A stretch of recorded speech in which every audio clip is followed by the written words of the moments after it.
Washington, D.C., capital of the United States of America and the center of Western power. There are 630,000 inhabitants in a city where wealth and poverty have to coexist. Poverty wears a very human face in Washington, with the number of homeless put at 25,000. On the Columbia Road in the city's northwest, there's a health facility and community for homeless men, the Christ House Mission.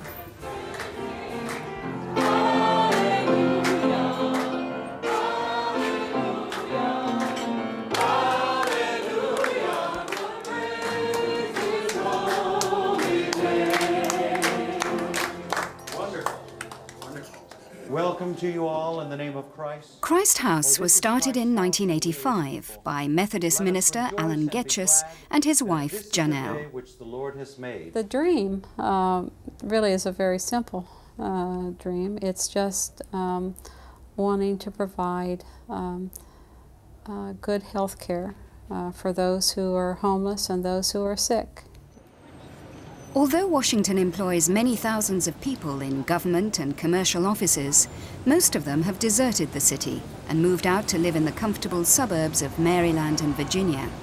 Of those that remain, the majority are black and Hispanic. Unemployment is high, and alcoholism and drug addiction are common. But perhaps the greatest surprise to the 20 million tourists who visit Washington every year is the thousands of homeless people readily seen on every street corner or in city doorways.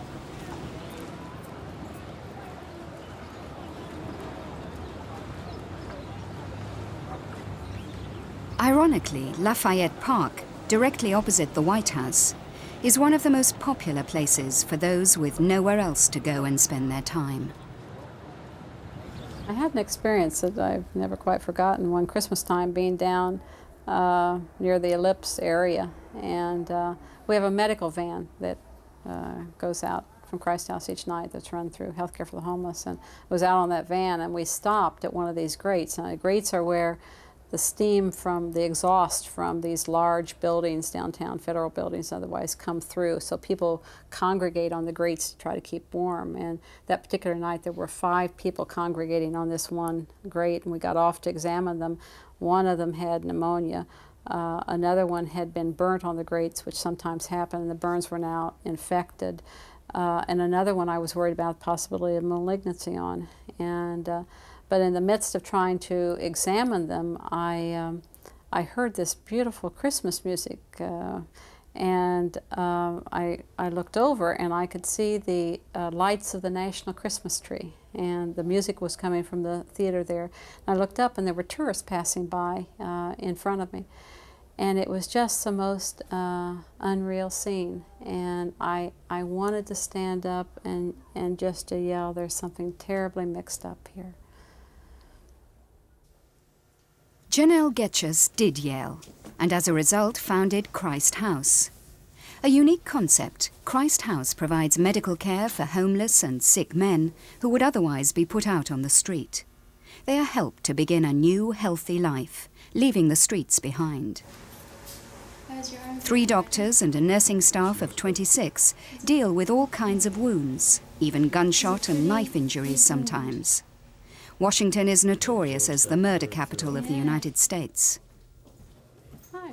Janelle Getchus qualified as a doctor in her hometown in Indiana, and expecting to go to Pakistan as a missionary, came to Washington with husband and family to wait for a visa.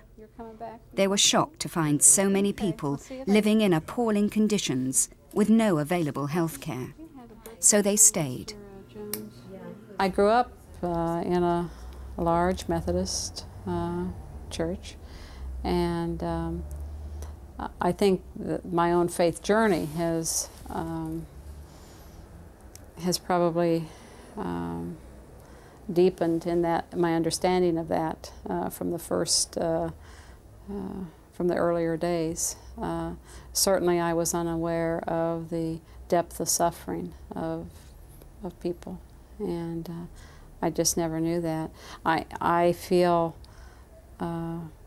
a sense of embarrassment almost that even as I was preparing as a missionary within the church to go overseas, and I was a physician then, I don't ever remember asking where the poor in my own city where I was were going to get health care.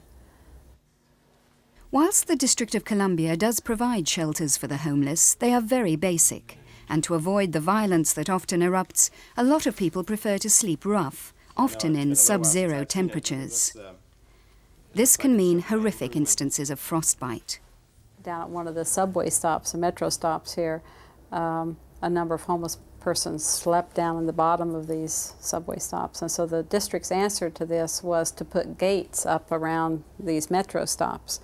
And they started doing that. And it was during the winter when they did it. And one of the people who was sleeping down at the bottom of the grate was a homeless gentleman who, when those gates clanged shut at night, came up and went across the street to the park there at Farragut Park, got on a park bench, and after being there 2 nights, tried to stand up and had difficulty standing, was taken to an emergency room, had frostbite of both feet, and was admitted. When he came to us out in the shelter, he was carrying a brown paper bag, and in that paper bag were some dressings that he was to be changing his wounds with. His feet were black and gangrenous and oozing, and he had a note from the doctor, and the doctor said, change dressings daily, toes will eventually fall off. Christ House is a safe environment. Here the men can relax, often for the first time in months. The only house rules are no violence and no alcohol. Boyd was an alcoholic. He was knocked down by a car and found himself at Christ House after he left hospital. I stayed with about 8 guys, right? And we get up at 6 o'clock in the morning, get our blankets and stuff up, and we wait till 6:30, and then they open up the bathroom at DuPont Circle, the park bathroom, and we would go in there and get warm, and we would wait till 8 o'clock come. You wait till 8 o'clock come, and then we go to the store and start buying beer at 8 o'clock in the morning. And then we would go from 8 o'clock to about 8:30, 8:45, we'd go panhandle some money. And then at 9:30, the liquor store open, then everybody come back about 10 o'clock, and then we start buying liquor. We just drink liquor and panhandle money and buy food, something to eat. And I mean, in a way, I'm glad the car did hit me and stuff. It knocked some sense, and you know how people say they got to bump their head. Well, I had a car bump mine. So since I've been here, I really found a lot of things about myself, you know, deep inside of me that I have to get out, you know. I have to sham a little bit more and get things off my mind. In the shadow of the great Capitol building, where the nation's lawmakers wrestle with budgets that go into trillions of dollars, stands what is purported to be the largest homeless shelter in the world. Called 2nd and D after the junction of the 2 roads it stands on, it can sleep 1,400 people. But it's only open for 12 hours, from 7 in the evening until 7 in the morning. Janelle Getchus, as well as her role at Christ House, is medical director of an organisation called Health Care for the Homeless, who have a clinic here, one of a total of 11 in the city. The one illness that is overwhelming us now in the shelters as well here at Christ House is AIDS. And we're following now over 800 people out in the shelters who have various stages of HIV infection. And these are persons who are very, very ill, often have been hospitalized with pneumonias, with meningitises, and because there's no housing, are simply released back to the street. And we're having people die in the shelters now with AIDS, people on the street who are dying, and those numbers are going to continue to rise. It's going to be unbelievable. We're telling the shelter providers here in Washington that their shelters will become the hospices for AIDS patients because there's no housing for them.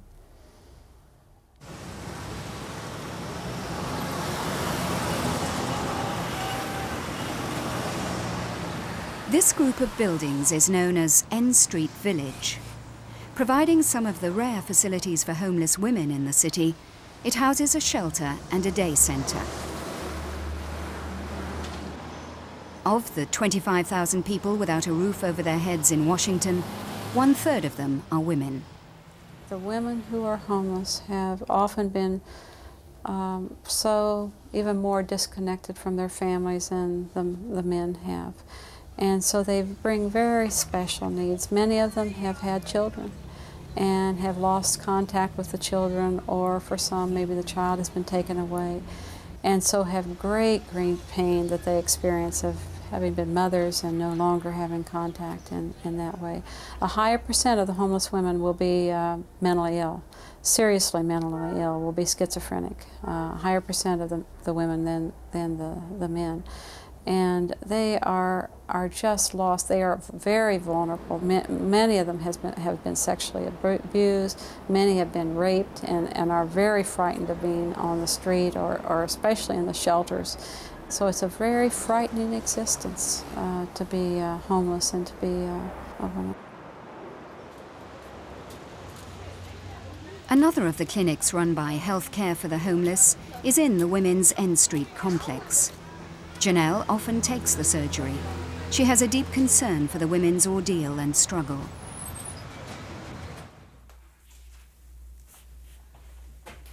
Hi, Teresa, how are you? I'm okay, and you, Good. Dr. Getchen? Good to see you. You too. Okay.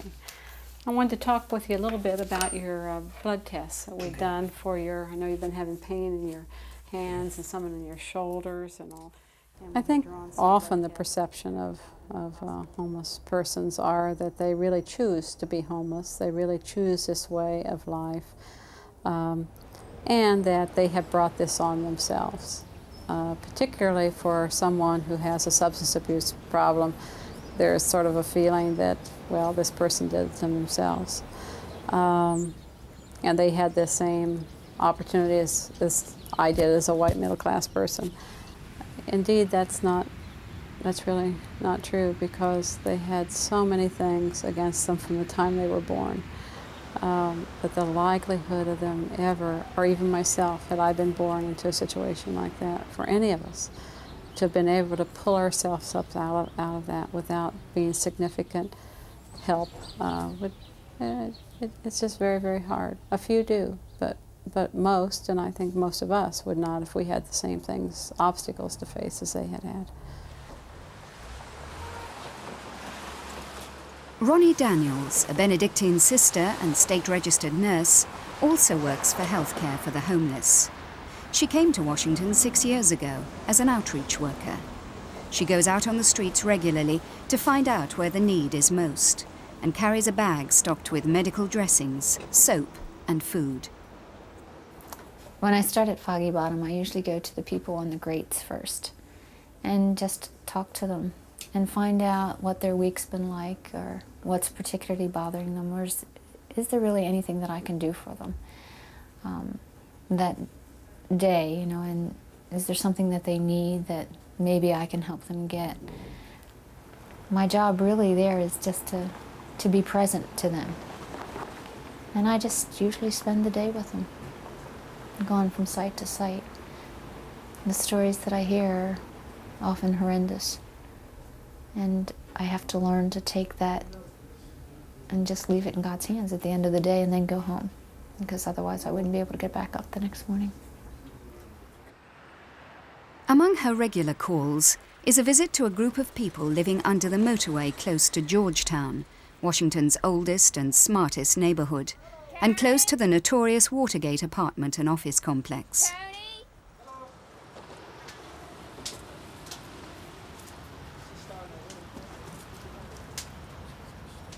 Is it okay to come back?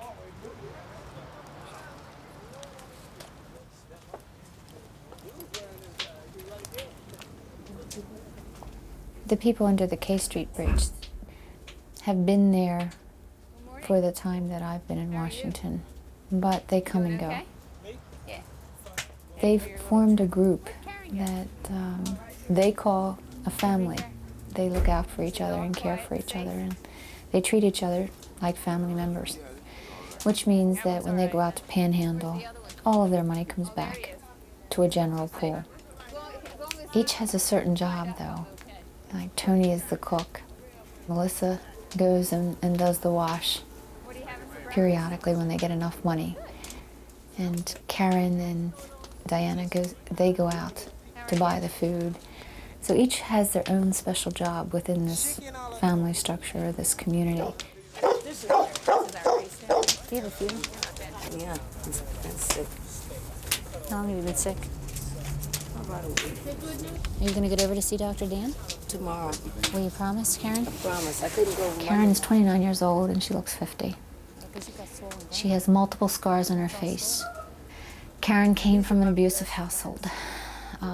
Her father sexually and physically abused her, and her mother emotionally and physically abused her. And she knew no other life. When she was 14, she ran away. And she stayed on the streets. No one ever looked for her, no one ever cared. It frightens people to see the poverty. Because if you really look at something, and you see pain, and you see people not eating, and people not being warm, then you're really forced to do something about it. And I know that's really true because there was a time in my own life that I absolved myself from getting personally involved by passing judgment on others, saying, well, if they really wanted to do something about the way they lived, they would. I mean, I gave them money and I gave them clothes, but I didn't give them any of me. I didn't spend time. And it's a totally different picture when you really look at it through human eyes. And you say, this is it. You know, this is truly God's poor. And what are you going to do about it? And then you're forced to do something. Under this bridge is a complete house made of chipboard. Chico? Sister Ronnie. How are you? Just fine. That's Come good. in. Boy, don't you look spiffy today. I've got 2 jobs interview today, so I'm going to head out and see. Hopefully get me a job. Can I get finished? Oh, good. Where are the interviews? Gangplank. Oh, there. Chico's been on the streets for 9 years. His father was an alcoholic, and Chico has an alcohol problem. Sure. But Chico has been dry for a long time now. Oops. Nice and warm. And you got yourself a new rug. Yes, I got that last night. Uh-huh. That's my beeper again. So Goes how- off all the time. So how's everything going with you this week? Busy. How about yourself? The difference between Chico and many of the other homeless is that Chico keeps himself busy with something to do all day long. Whether it's building his house, keeping it clean, going out and getting his clothes cleaned and pressed. He's busy all day. You know, he just doesn't sit around and not do anything. He keeps himself energized. And I think there's a lot more hope for Chico They're all doing good. to be able to come rehabilitated than many of the others that we see down there. We don't recognize our poor as human beings here in the United States. And that's the difference. I've been to third world countries. I've been to El Salvador. I've been to Mexico. And what we have done to the people in the United States is that we have stripped them of their dignity. The people in El Salvador don't have that. You know, the people in Mexico, they still have their dignity because they know they're poor because of oppression. Someone is keeping them poor. Here in the United States, we've made people believe that they're poor because they're lazy and because they haven't tried hard enough, because there's something wrong with them. Because if they worked and they tried harder, they could be number one. They can have anything they want if they would just try harder. And so we've really stripped them of their dignity. We treat them like they really are of no consequence. And that's very painful for me to watch, because now that I have gotten to know these people, they have a great deal to offer, and we never see it. Never. There are people in Washington trying to do something for their poor and down-and-out population. These men are queuing for a free meal. Run by the Christian Church, SOME, which stands for So Others Might Eat, provides breakfast and lunch every day for more than 650 people.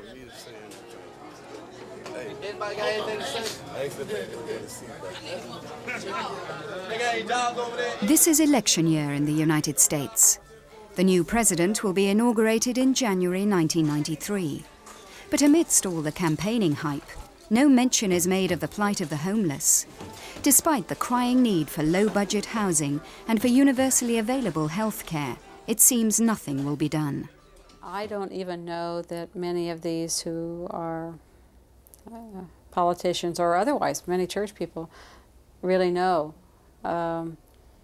or understand the suffering that is occurring. I know when I go to speak sometimes in churches that I often feel like they feel I'm making it up, that things really are not this bad, that people really are not suffering to this extent. And it's not because people are not have a sense of compassion, they just don't know.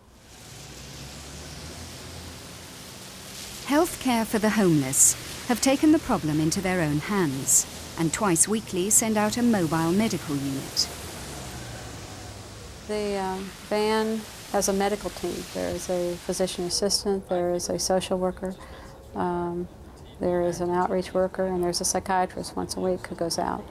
And it's simply, we have a regular run. Usually that run begins at one major stop where there will be a food truck. And there'll be a line of people there waiting for the food truck to pull up. And we will pull the van up behind the food truck.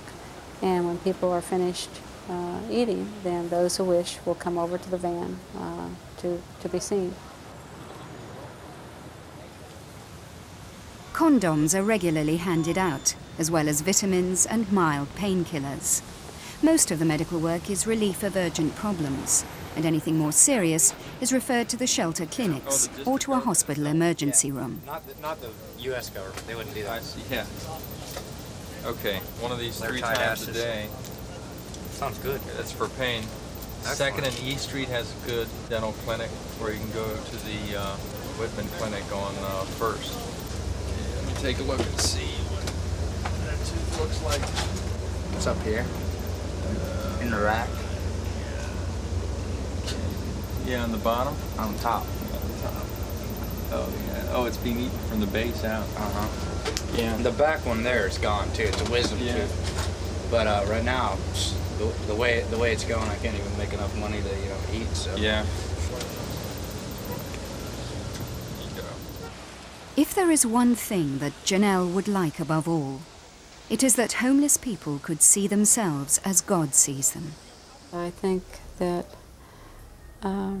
God desires that, and that in God's eyes that we are all brothers and sisters to each other, no matter what color we are, no matter whether we have money or have no money, that we are all one together. Our spirits are the same, and that we will be brothers and sisters, as we should be now, but we will be brothers and sisters to each other.